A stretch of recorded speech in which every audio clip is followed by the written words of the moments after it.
Welcome back for this segment of Timing Chain Tuesday.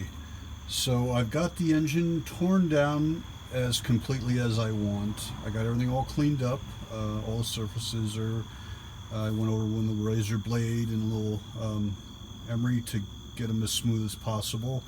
And at this point I'm going to stop because I could go with cam, redo the heads, and then it just runs into more money than I want to spend at the moment, and where I want to put into other things. So in the future I will do an engine rebuild, but I want to stop right here.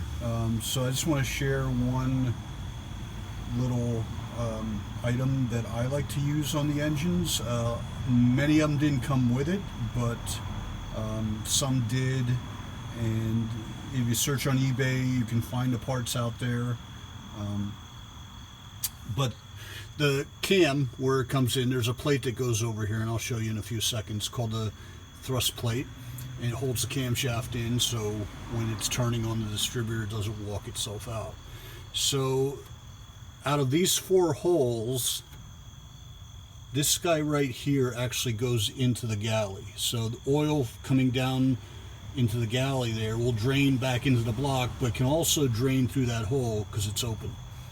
All the rest, well, this one here is not open to the galley, so this one is. So what a lot of engines came with, and I found this one used, or NOS actually, and I'm going to add it to mine, which didn't have it. So normally it's the 4 bolts that hold on. So it's this little tin piece here, and it's one of these bolts that is the same size. It's just doesn't have the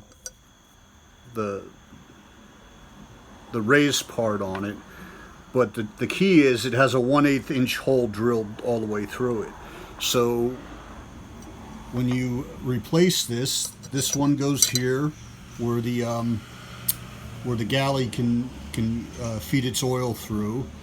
This one goes in as normal.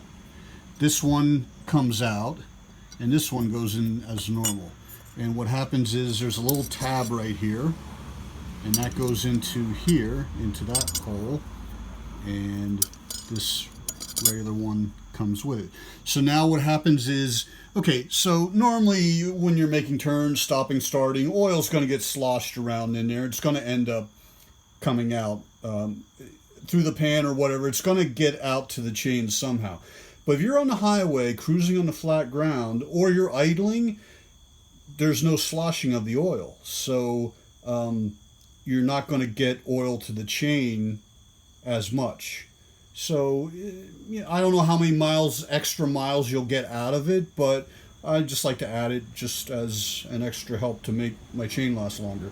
So when you're idling, the oil will be feeding through that hole there, and it will run down and drip on this little wing here, and it will drip down onto the bottom gear, which would be right about here. Your cam gear would be here, and your crank gear is there. So it will drip down onto the crank gear, onto the chain, and lubricate the chain for those situations where the oil would not be able to slosh around. So I like to add that piece to mine.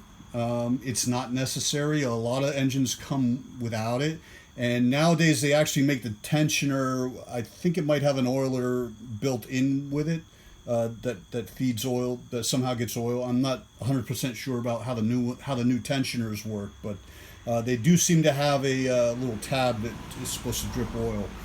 But this is one that would have came. This is an NOS one, and this would have came. You can find it on, I'm not sure what years they started using them, but they're out there. If you take an engine apart, and especially if you're looking through a junk pile of bolts and you find one that looks like this with the six starburst on it with a hole in it, that's the only one I know of on a car that goes.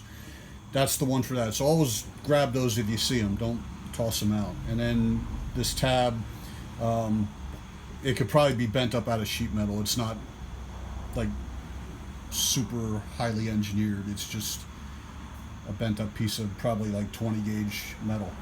So that's my my edition for this edition of Timing Chain Tuesday. Thank you for joining me.